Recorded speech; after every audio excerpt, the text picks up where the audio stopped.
जय हिंद दोस्तों, welcome to science lab classes. Science lab classes में आपका स्वागत है।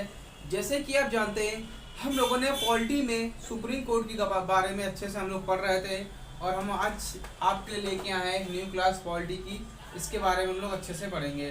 तो आप लोग जानते हैं कि हम लोगों ने आर्टिकल 128 तक फिनिश कर लिया था सुप्रीम कोर्ट का। अब हम लोग को इसके आगे पढ़ना है। आप लोगों को एक बात बताना चाहता हूँ कि कि आप जानते हैं कि ग्रुप डी की एग्ज़ाम डेट आ गई है। 17 अगस्त से एग्ज़ाम भी चालू है और अभी 25 सितंबर से 25 जुलाई से एमटीएस का एग्ज़ाम भी होना है।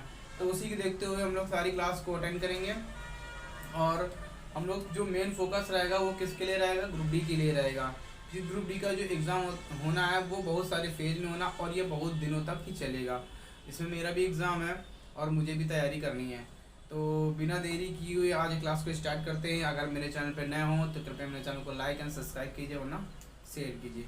तो आज हम क्लास को स्टार्ट करते हैं। तो आप जानते हैं कि जो हम लोग आर्टिकल पढ़ रहे थे, आर्टिकल 128 पढ़ चुके हैं। तो मैंने उसमें बताया था कि इसमें कौन सा आर्टिकल आता है, सेवानिवृत्ति। ठीक है, क्या आता है, सेवानिवृत्ति। मतलब क्या होता है ये आर्टिकल 128 में, यानी कि जो चीफ जस्टिस होता है वो किसकी अनुमति लेकर, राष्ट्रपति की अनुमति लेकर अपना त्यागपत्र दे सकता है। इसके बारे में मैंने आपको बता दिया था।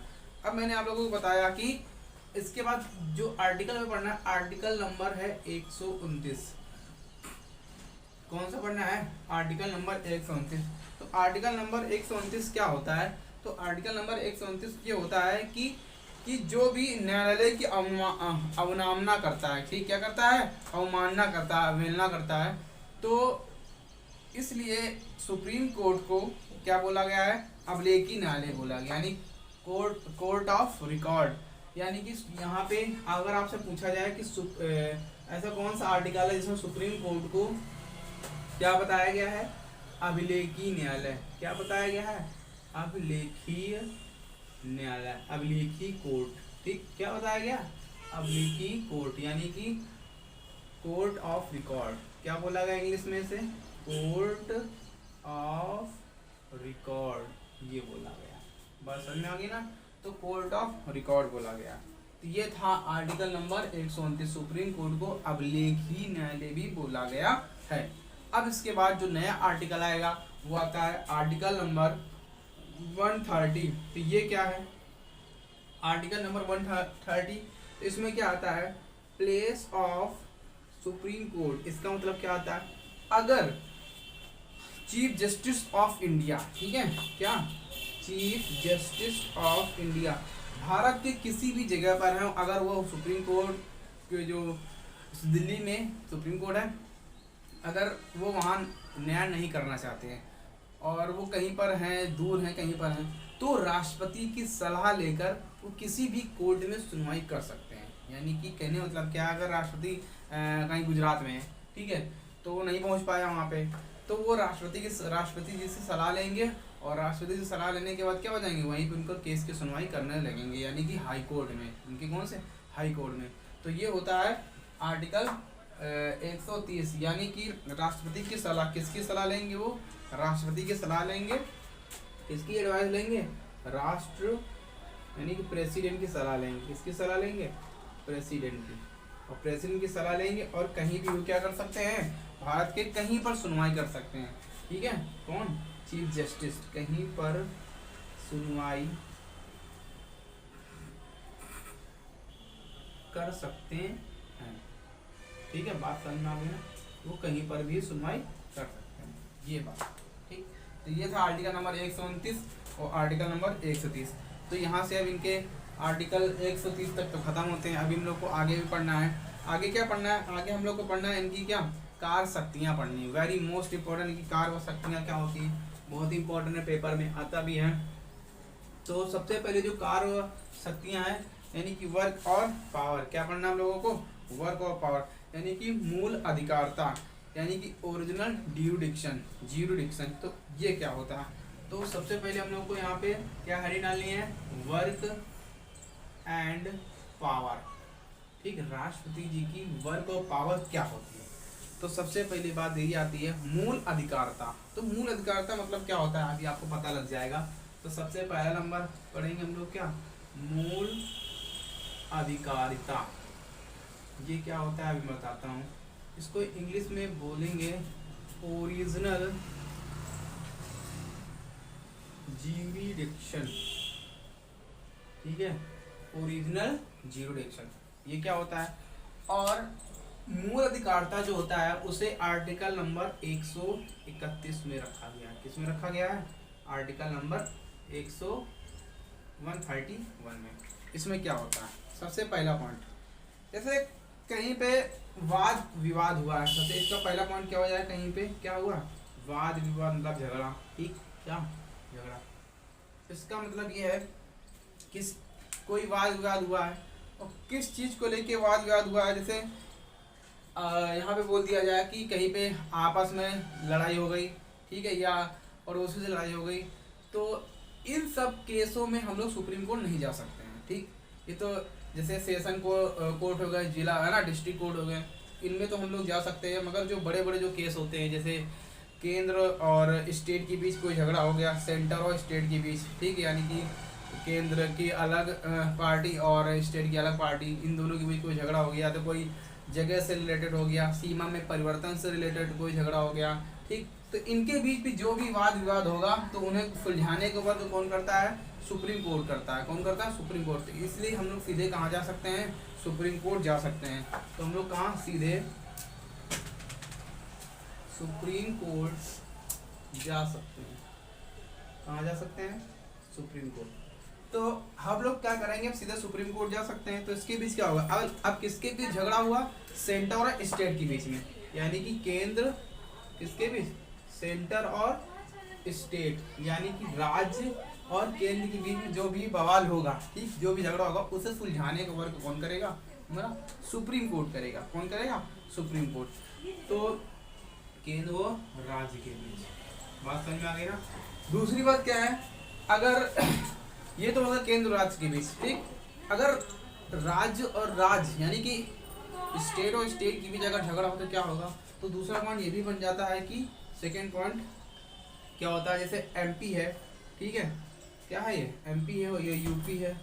एमपी वाले इस पर केस कर सकते हैं यूपी पर, और यूपी वाले एमपी पर केस कर सकते हैं। क्यों, क्योंकि देखो जो भी जैसे सोनभद्र हो गया, ठीक है, वो यूपी में पड़ता है हमारे।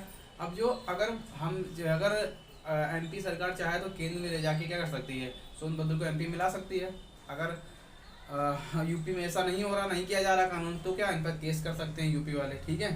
तो ऐसा नहीं होना चाहिए, ठीक। तो यानी कि जो बड़े बड़े केस होंगे वो सब सारे केस कहाँ जाएंगे, हमारे यहाँ पे सुप्रीम कोर्ट जाएंगे। कहाँ जाएंगे, सुप्रीम कोर्ट। और जैसे सेंटर प्लस स्टेट की भी झगड़ा हुआ, तो ये भी स्टेट की भी झगड़ा हुआ, तो हम लोग कहाँ जा सकते हैं, सुप्रीम कोर्ट जा सकते हैं। तो ये था, इसे बोलते हैं मूल अधिकारिता, यानी कि जो भी वाद विवाद होते हैं सेंटर और स्टेट के बीच में, उनके झगड़ों को सुलझाने का वर्क ही होता है किसका, सुप्रीम कोर्ट का होता है। और ये कौन से मूल अधिकारिता कौन से आर्टिकल में आता है, आर्टिकल नंबर 131 में आता है। किस में आएगा, आर्टिकल नंबर 131। अब हम लोग दूसरा क्या पढ़ेंगे, अपीली अधिकारिता। ये आर्टिकल नंबर 132 में आता है। तो अपीली अधिकारिता मतलब क्या होता है, जैसे कोई भी, आप लोग जानते हैं, कोई भी दीवानी मामले होते हैं, बहुत ही बड़े दीवानी मामले, छोटे मोटे नहीं। तो जो दीवानी मामले होता है ये कहाँ था, एक आर्टिकल नंबर 133 होता है। 32 क्या होगा, आपका अपीली अधिकारिता, ठीक है, और उसके बाद दीवानी मामले में 133, ठीक। तो यानी कि आपको इसमें बताते हैं, देखो जैसे अपीली न्यायालय, दूसरा नंबर क्या, अपीलीय न्यायालय, ठीक। इसका मतलब क्या होता है, देखो, तो अपीली न्यायालय मतलब क्या होता है, ये भी क्या होता है, सुप्रीम कोर्ट के अंतर्गत आता है। ये भी आर्टिकल नंबर किस में आता है, 132 में आएगा। आर्टिकल याद रखना, आर्टिकल से ही क्वेश्चन बनते हैं। तो आर्टिकल नंबर 132 में आता है। अब जैसे सुप्रीम कोर्ट है, ठीक है, सुप्रीम कोर्ट, अब उसके पास कोई भी आया, हाई कोर्ट से कोई भी केस आया, वो हाई कोर्ट में सुलझ नहीं पाया, ठीक है, मतलब हाई कोर्ट में इसको सुझाव नहीं हो पाया, तो कोई कौन सा है, मतलब कोई, मतलब कहने मतलब कोई दीवानी मामला है, दीवानी मामला, ठीक। कौन सा मामला है, दीवानी मामला, ठीक। तो ये तो सबसे पहले आर्टिकल नंबर 133 में आएगा। किस में आएगा? Article number 133। अगर हाई कोर्ट उस दीवानी मामले को नहीं सुलझा पाया तो जो दूसरा पक्ष होगा, ठीक है, जो जस्टिफाई नहीं है, ठीक है, क्या नहीं है? जस्टिफाई नहीं, यानी कि वो चाहता है हमें और न्याय चाहिए पूरा, तो वो कहाँ जा सकता है? इस केस को लेकर सुप्रीम कोर्ट ले जा सकता है। कहाँ पे ले जा सकता है? Supreme court. तो ये होता है इसका दीवानी मामले का। अब जैसे आपराधिक मामला है कोई, ठीक, तो अब कौन सा मामला है? आपराधिक मामला। कौन सा? आपराधिक मामला। तो आपराधिक मामले में क्या होगा? ये भी आर्टिकल नंबर किसमें आता है? 133 से, इसके बाद 134। तो अगर हाई कोर्ट इस मामले को नहीं सुलझा पाया, ठीक है, कौन नहीं सुलझा पाया? हाई कोर्ट, तो वो केस कहाँ चला जाएगा? सुप्रीम कोर्ट में चला जाएगा। कहाँ चला जाएगा? यानी कि इसके लिए हाई कोर्ट को एक प्रमाण पत्र जारी होगा, जिससे हाई कोर्ट अनुमति देगा किसके पास जाने की? सुप्रीम कोर्ट के पास जाने की, ठीक है। एक विशेष याचिका लागू करता है। तो ये था अपीली अधिकारता। अपीली अधिकारता क्या होता है? आर्टिकल नंबर 132 में आता है। इसमें क्या होते हैं? जो भी हाई कोर्ट से जो भी केस जस्टिफाई नहीं हो पाते हैं तो उनको कहाँ भेजा जाता है? दीवानी मामले में 133, आपराधिक मामले में एक आर्टिकल नंबर 134 के अंतर्गत कहाँ भेजा जाएगा? सुप्रीम कोर्ट भेजा जाएगा। तो इसके बाद क्या आता है? परामर्शदात्री, ठीक है। अगला कार्य क्या होता है इनका? परामर्शदात्री। तो परामर्शदात्री क्या होगा? देखो ध्यान से, इनका क्या होता है? वर्क होता है। क्या होता है? वर्क। तो तीसरा नंबर वर्क क्या है? परामर्शदात्री, ठीक है, परामर्शदात्री। तो ये कौन से आर्टिकल में आएगा? Article number 143। किसमें आता है ये? Article number 143। तो परामर्शदात्री कहाँ था? इसका मतलब कि परामर्श मतलब क्या होगा? एडवाइस देना। यानी कि सुप्रीम कोर्ट क्या करेगा? राष्ट्रपति को सलाह देगा। क्या देगा? सलाह देगा। और सलाह देगा तो इसमें क्या होगा? एक मिनिमम बेंच बैठा ली जाती है, यानी कि 5 न्यायाधीश होते हैं। इसमें कितने न्यायाधीश होते हैं? यानी कि इसमें क्या होगा? जो सुप्रीम कोर्ट के जो न्यायाधीश होंगे वो प्रेसिडेंट को क्या करेंगे? कोई भी निर्णय लेने से पहले उनसे सलाह देंगे। क्या देंगे? उनको एडवाइस देंगे। क्या देंगे?